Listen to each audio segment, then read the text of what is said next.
Fala galera, beleza? Bem-vindos a mais um vídeo da Calango Lab.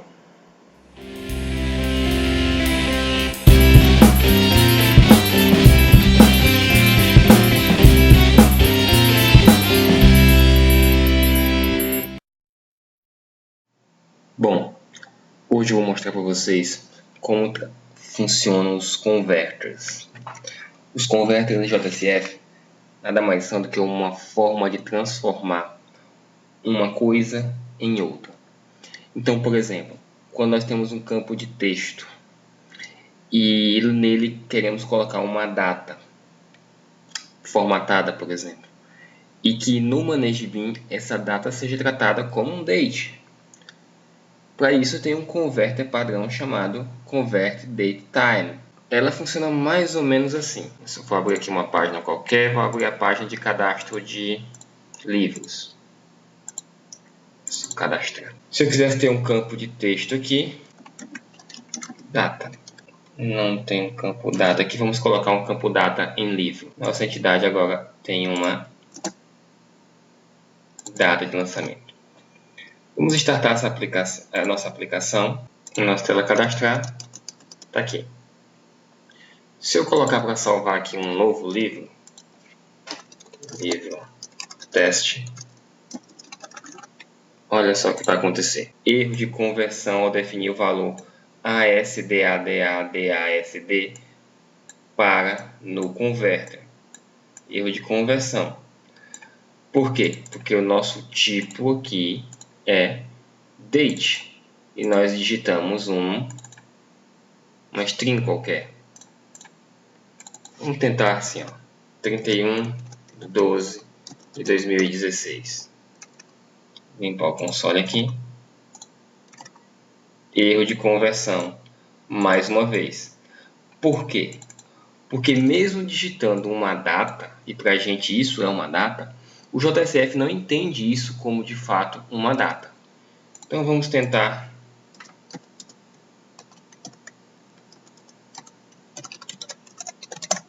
convert date time. O partner vai ser dd/mm/yy. Atualizar nossa página.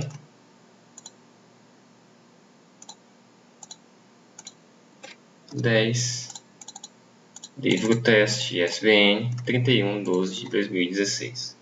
Limpar aqui o console. Salvar. Percebam agora que o nosso livro foi salvo. Vou listar aqui o livro novamente. Livro 10 com... não está exibindo aqui a data. Mas enfim. Agora com essa tag de converter, o JSF consegue converter o que eu digitei aqui através desse padrão. Se eu digitar algo errado, não nesse padrão, mais uma vez vai dar erro de conversão. Esse é um conversor padrão de datas. O JSF tem outros aqui, ó, de número e um converter que eu posso criar, que é o que eu vou mostrar para vocês agora, um custom converter, ou seja, um conversor customizado. Imagine, por exemplo, que nós precisemos aqui informar a cidade do livro, ou cidade de publicação, o estado de publicação, por exemplo. Então eu vou criar aqui uma classe nova nos modelos chamado estado.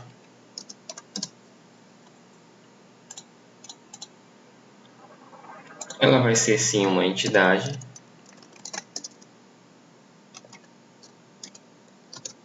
Implement será disable.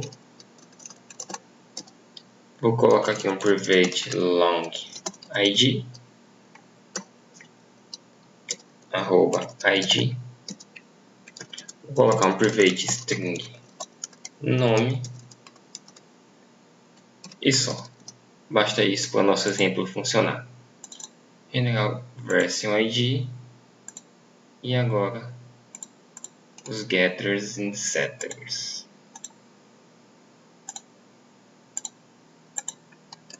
Temos nossa entidade estado. E o nosso livro vai ter um estado. Vou mapear ele como @man_to_one E vou colocar o get etc aqui. Vou criar aqui um estado DAO.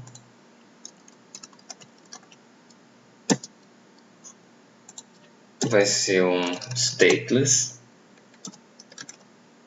E vai estender de base DAO. E dentro do nosso seção MB, eu vou colocar um método útil nele, porque ele é Session Scope. Eu poderia colocar isso num Application Scope, mas vou colocar aqui Public List Estado Get List Estados.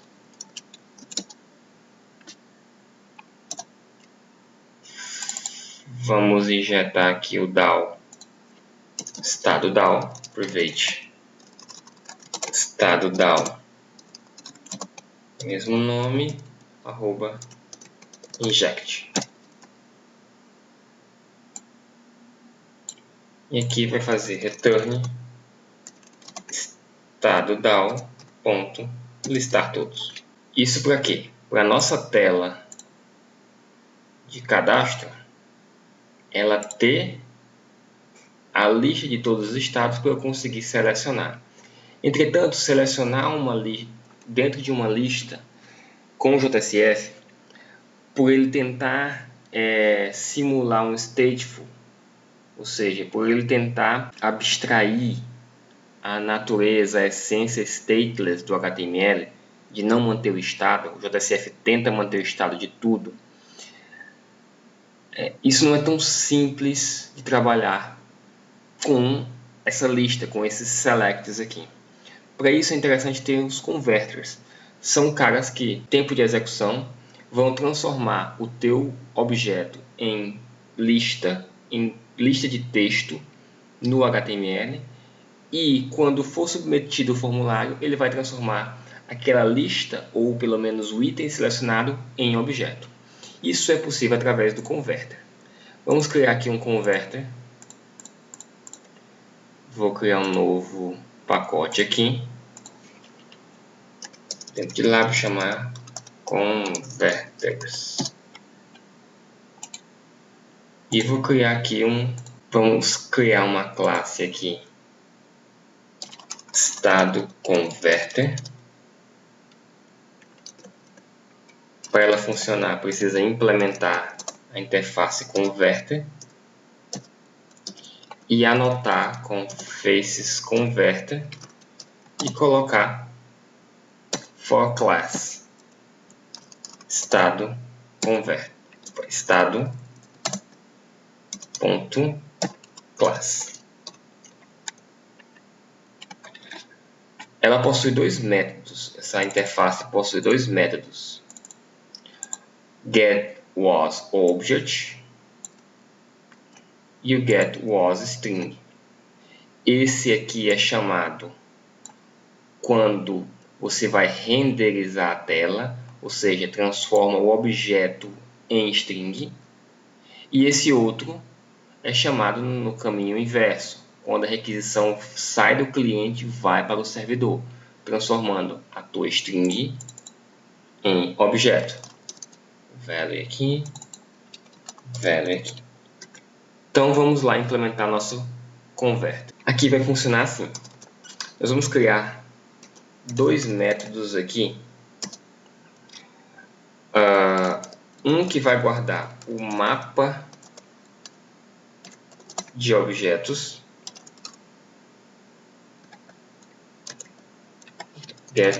getMapa objetos, recebendo o componente que eu estou trabalhando.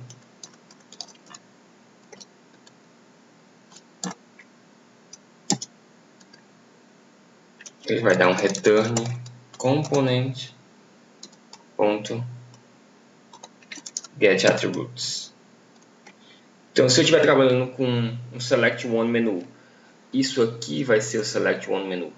Se eu estiver trabalhando com um select one region, isso aqui vai ser um select one region e vai me retornar os atributos de select one region. E nós vamos ainda implementar um adicionar atributo. dentro de um iComponent e vamos passar o que nós queremos colocar nesse atributo. No caso, é um estado. Olha que legal. Então, eu vou, por exemplo, eu sei que todo estado vai ter um ID diferente do outro. Então, eu vou fazer aqui um string chave é igual a estado, a string.value of estado.get id. Isso porque eu sei que todo estado vai ter um ID diferente. E vou fazer o seguinte: get mapa object, passando esse componente, ponto put chave estado. Dessa forma, eu estou pegando o componente. Vamos supor que estejamos trabalhando com o select one menu. Aqui vai ser o select one menu e eu vou montar uma árvore, uma lista, um mapa de objetos. Para cada estado que eu tiver que mostrar nesse select one menu, esse método deve ser chamado. A chave deve ser pega dessa forma e o mapa deve ser montado dessa forma. Assim, quando ele for renderizar a tela, tudo isso vai estar na árvore do componente. Mas por que tudo isso? Olha só. Quando eu precisar transformar o objeto, pegar o objeto, eu faço simplesmente isso. Ó. If value diferente de null, ou seja, caso o usuário tenha de fato selecionado um elemento do select one menu, eu dou um return get mapa de objetos, passando esse meu componente, que está com um nome esquisito, e eu vou modificar aqui, ponto get value. Então, o que eu selecionei lá vai vir para cá como chave, e eu vou pegar dentro do mapa. O inverso também é verdade. If value diferente de null, ou seja, eu tenho uma entidade, eu vou fazer o seguinte: estado é igual a value, que vai precisar de um cast, adicionar atributo, passando o componente e passando o estado. Estado é. E, para finalizar, eu preciso fazer isso. Ó. String chave vai ser igual a string velof getID. Eu vou dar um return chave. E aqui eu posso fazer assim, string value, só para ele não dar erro. Então, eu estou colocando em miúdos. Se eu tiver uma lista de estados que eu quero desenhar no meu HTML, olha só, ele vai ter que pegar essa lista e transformar em texto no HTML. Para isso, eu vou chamar o converter. E esse converter vai chamar esse método para cada elemento da lista. Então, o elemento diferente de nulo é converto ele em um estado de fato, porque aqui é um object, e adiciono o meu estado ao meu componente, ao meu select one menu, e retorno a chave para esse meu método aqui. Por quê? Porque quando o formulário for submetido, um dos elementos foi de fato selecionado. Se ele foi, um método vai ser chamado aqui. O value que está vindo aqui é o mesmo que foi passado aqui no momento da renderização da tela. O mapa de objetos é o mesmo, está na memória. Se está na memória, eu consigo dar esse get aqui. Vamos ver funcionando? Na nossa tela de cadastrar, eu vou colocar aqui um estado. One menu. O value dele vai ser inserido dentro de livro mb.livro.estado. E os valores que podem ser selecionados eu coloco dentro de um select items. Value. Os valores que podem ser selecionados estão lá em seção mb.lista de estados. Var estado. O que vai ser exibido aqui é o item label, que será estado.nome. E aqui o que vai ser passado para o nosso ManageBean será o próprio estado. Como é que ele vai conseguir converter? Através do conversor, do nosso converter que nós construímos. Como ele vai achar esse converter? Colocaremos aqui converter, chamar ele de estado converter. Como é que ele casa uma coisa com a outra? Eu preciso colocar aqui value, o nome do nosso conversor.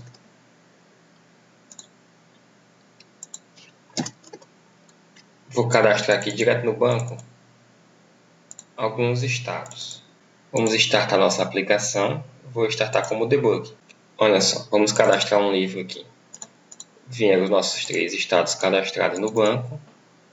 Vou colocar aqui 13, livro teste. Essa data aqui. Vou limpar o console e vou mandar salvar. Olha só. Erro de validação. O valor não é válido. Como assim não é válido? Se nós colocarmos aqui alguns breakpoints, entrar novamente na página, vamos perceber que ele paga aqui, ó, e ele executa tudo corretinho. Ó, estado, adiciona atributos no componente que é um select one menu. Olha só, select one menu. Adicionou, pega a chave que é o ID, retorna a chave. Dá um F8 aqui. Como são 3, ele vai passar aqui 3 vezes, óbvio. Vou tentar cadastrar novamente. Salvar. Ó, vai passar pelo conversor. Já não deu certo. Erro de validação. Aqui é o erro mais comum que acontece com conversores. Mas é o mais comum. Todo projeto, qualquer um de nós vai passar por esse erro. A classe estado, pessoal, ela precisa ter um equals. Só isso. Um equals para determinar quando essa unidade é diferente de outra. Vamos colocar pelo ID, por exemplo. Vou restartar nossa aplicação. Restartei. Entrar novamente. Tentar salvar agora um novo livro para Paraíba. E vou salvar. Perceba que não deu mais o erro. E temos nosso insert aqui. E o livro foi adicionado aqui. Olha só, com o estado ID. Espero que tenha adicionado conteúdo a vocês. Não esqueçam de dar like no vídeo. Ajuda pra caramba. Se inscrevam e compartilhem nosso canal para mais gente ter acesso a esses conteúdos. Se você viu esse vídeo no Facebook, volta lá e marca seu amigo para que ele também tenha acesso ao nosso canal. Marca no sininho aí, para sempre ficar ligado nos nossos vídeos. Lembrando que tem vídeo toda segunda e quarta. Muito obrigado por assistirem até aqui e fui!